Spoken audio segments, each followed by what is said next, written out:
Home loan लेने का ये सबसे अच्छा वक्त चल रहा है दोस्तों।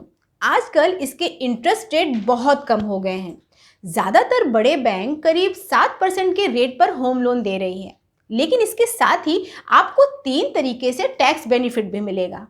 दोस्तों, अगर आप तीनों तरीके से टैक्स बचाने की कोशिश करेंगे तो फिर आप हर साल 4,18,000 रुपए तक का टैक्स डिडक्शन क्लेम कर सकते हैं और इसकी वजह से आपका टैक्स 1,30,622 रुपए तक कम हो सकता है। नमस्कार दोस्तों, मैं सविता मिश्रा और आप देख रहे हैं चैनल आपका पैसा।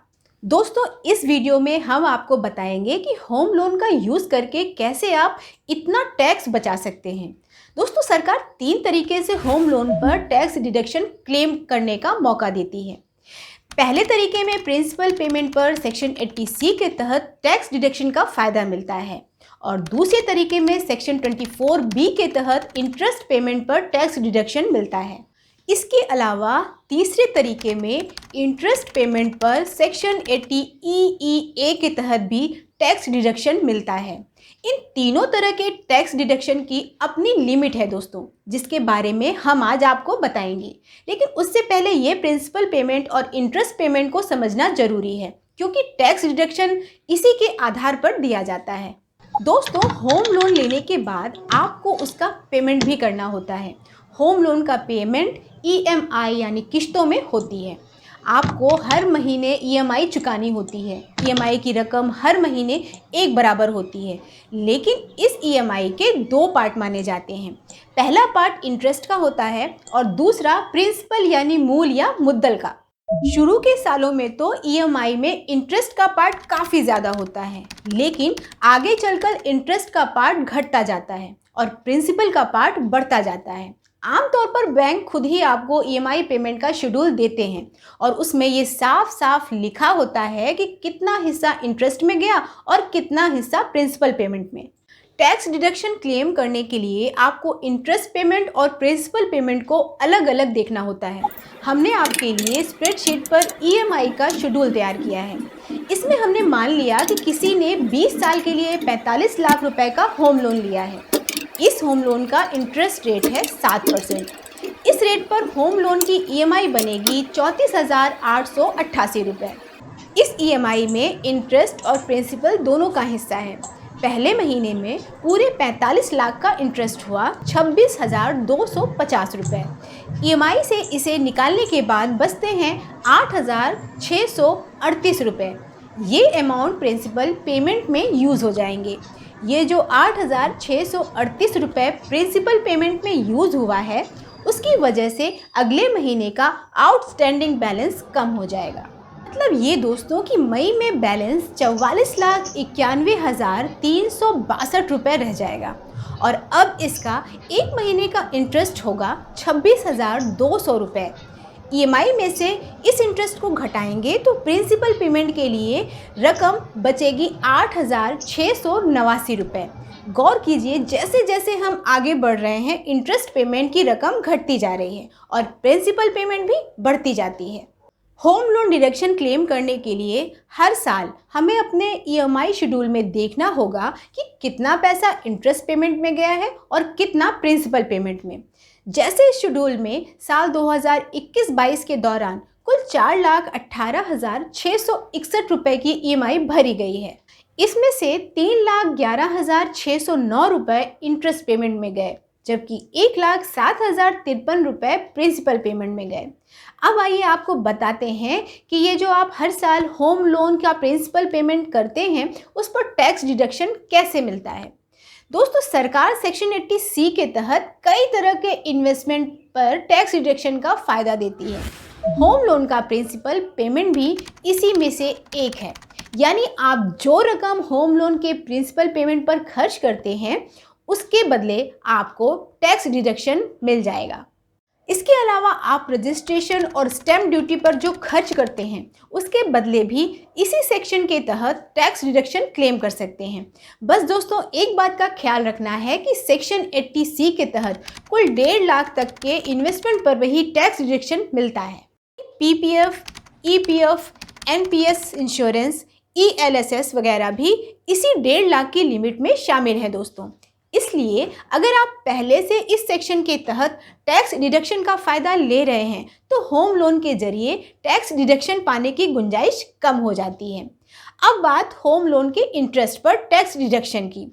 आप कुल 3.5 लाख रुपए तक के इंटरेस्ट पेमेंट पर टैक्स डिडक्शन ले सकते हैं। इंटरेस्ट पेमेंट पर पहला टैक्स डिडक्शन सेक्शन 24B के तहत मिलता है। इस सेक्शन के हिसाब से अगर आप घर बनवाने या घर खरीदने के लिए होम लोन लेते हैं तो उसके इंटरेस्ट पेमेंट के बदले टैक्स डिडक्शन मिल जाएगा। लेकिन इस टैक्स डिडक्शन की भी एक लिमिट है। दोस्तों, आप ज़्यादा से ज़्यादा 2 लाख रुपए सालाना तक के इंटरेस्ट पेमेंट पर टैक्स डिडक्शन क्लेम कर सकते हैं। दोस्तों, इस टैक्स डिडक्शन की कई शर्तें भी हैं।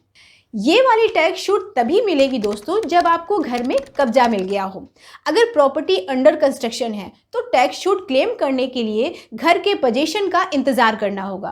पोजीशन मिल जाने के बाद आप कंस्ट्रक्शन पीरियड के बदले भी टैक्स क्लेम कर सकते हैं। होम लोन इंटरेस्ट पर टैक्स छूट पाने की दूसरी शर्त ये है कि घर 5 साल के अंदर बन जाना चाहिए। अगर घर बनने में उससे ज़्यादा समय लगा तो फिर इंटरेस्ट पेमेंट की इस छूट की लिमिट 2 लाख की जगह पर केवल 30,000 रुपये रह जाएगी। ये अब बताते हैं दोस्तों कि अंडर कंस्ट्रक्शन प्रॉपर्टी में टैक्स छूट क्लेम करने का तरीका क्या है। दोस्तों, नियम है कि पोजीशन के बाद ही आप इंटरेस्ट पर टैक्स डिडक्शन क्लेम कर सकते हैं, लेकिन घर बनने में 3-4 साल तो लग ही सकते हैं और उस दौरान भी आप EMI भरते हैं और शुरू में ही इंटरेस्ट का पेमेंट भी ज़्यादा होता है। अगर ऐसी सिचुएशन है तो आप पोजीशन पाने के बाद पिछले इंटरेस्ट पेमेंट के बदले एक्स्ट्रा टैक्स डिडक्शन क्लेम कर सकते हैं। अगले 5 साल तक आप बराबर हिस्सों में इस एक्स्ट्रा टैक्स डिडक्शन को क्लेम कर सकते हैं। मान लीजिए दोस्तों, आपका घर 4 साल तक बनता है और इस दौरान आपने कुल 7.5 लाख रुपए इंटरेस्ट पेमेंट किया है। इस इंटरेस्ट पेमेंट पर टैक्स डिडक्शन का फ़ायदा घर बनने के बाद ही लिया जा सकता है। इस 7.5 लाख रुपए को आप 5 हिस्सों में बांट दीजिए। जो रकम आएगी उस पर आपको हर साल अलग से टैक्स छूट मिल जाएगी, यानी 1.5 लाख रुपए का एक्स्ट्रा टैक्स डिडक्शन आपको अगले 5 साल तक मिल जाएगा। अब बात तीसरे टैक्स डिडक्शन की। ये डिडक्शन उन लोगों के लिए है जिनके पास अपना घर नहीं है और वो पहली बार होम लोन ले रहे हैं। ये डिडक्शन सेक्शन 80EE के तहत दिया जाता है। अभी कुछ साल पहले ही 2019 में इस डिडक्शन को शामिल किया गया है। इस डिडक्शन का यूज़ आप तब कर सकते हैं जब आपका इंटरेस्ट पेमेंट 2 लाख रुपए सालाना से ज़्यादा हो रहा है। ऐसे में एक्स्ट्रा इंटरेस्ट पेमेंट पर आप इस सेक्शन के तहत टैक्स डिडक्शन क्लेम कर सकते हैं। इस सेक्शन के तहत ज़्यादा से ज़्यादा 1.5 लाख रुपए तक के ही इंटरेस्ट पर डिडक्शन मिल सकता है। इस टैक्स छूट के लिए भी कुछ शर्तें हैं। ये केवल अफोर्डेबल हाउसिंग के लिए ही है, मतलब महंगे घरों के लिए नहीं है। इसके लिए सरकार ने होम लोन की लिमिट फिक्स कर दी है। इस डिडक्शन के लिए घर की वैल्यू 45 लाख रुपए से ज़्यादा नहीं होनी चाहिए। इतना ही नहीं, सरकार ने ये भी तय किया है कि घर का कारपेट एरिया 90 स्क्वायर मीटर से ज़्यादा नहीं होना चाहिए और अगर घर मेट्रो शहर में है तो फिर एरिया 60 स्क्वायर मीटर से ज़्यादा का नहीं होना चाहिए। इसके अलावा जैसे मैंने अभी आपको बताया कि डिडक्शन केवल फर्स्ट टाइम होम बायर के लिए है और होम लोन भी किसी बैंक या होम फाइनेंस कंपनी से ही लेना चाहिए। फिलहाल इस सेक्शन के तहत टैक्स छूट 1 अप्रैल 2019 से लेकर 31 मार्च 2022 के बीच खरीदी गई प्रॉपर्टी के लिए है। आइए दोस्तों, अब देखते हैं कि प्रैक्टिकली होम लोन पर कितना टैक्स बेनिफिट हो सकता है। मान लीजिए रोहित की सालाना कमाई 16 लाख रुपए है, यानी वो 30% इनकम टैक्स के स्लैब में आता है। रोहित को घर लेना है और वो 45 लाख रुपए का लोन लेता है ताकि उसे टैक्स छूट का ज़्यादा से ज़्यादा फ़ायदा मिले। रोहित का ये लोन 20 साल के लिए है और इंटरेस्ट रेट 7% का है। ऐसे में रोहित की EMI 34,888 रुपये की पड़ती है, यानी साल भर में उसे 4,18,661 रुपये भरने पड़ते हैं। इस पूरे पेमेंट में से 3,11,609 रुपये इंटरेस्ट पेमेंट के लिए जाते हैं और 1,07,053 रुपये प्रिंसिपल पेमेंट के लिए जाते हैं। रोहित प्रिंसिपल पेमेंट वाले अमाउंट के बदले सेक्शन 80C के तहत डिडक्शन क्लेम कर लेता है। अब बचा इंटरेस्ट। रोहित इसमें से 2 लाख रुपए को सेक्शन 24 के तहत टैक्स डिडक्शन क्लेम कर लेता है। बाकी बचे 1,11,609 रुपए को रोहित सेक्शन 80 EEA के तहत टैक्स डिडक्शन क्लेम करता है।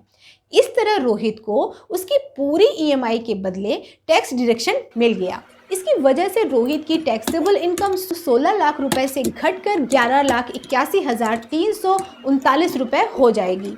टैक्सेबल इनकम में इस कमी की वजह से रोहित का टैक्स भी 1,30,622 रुपए कम हो जाएगा।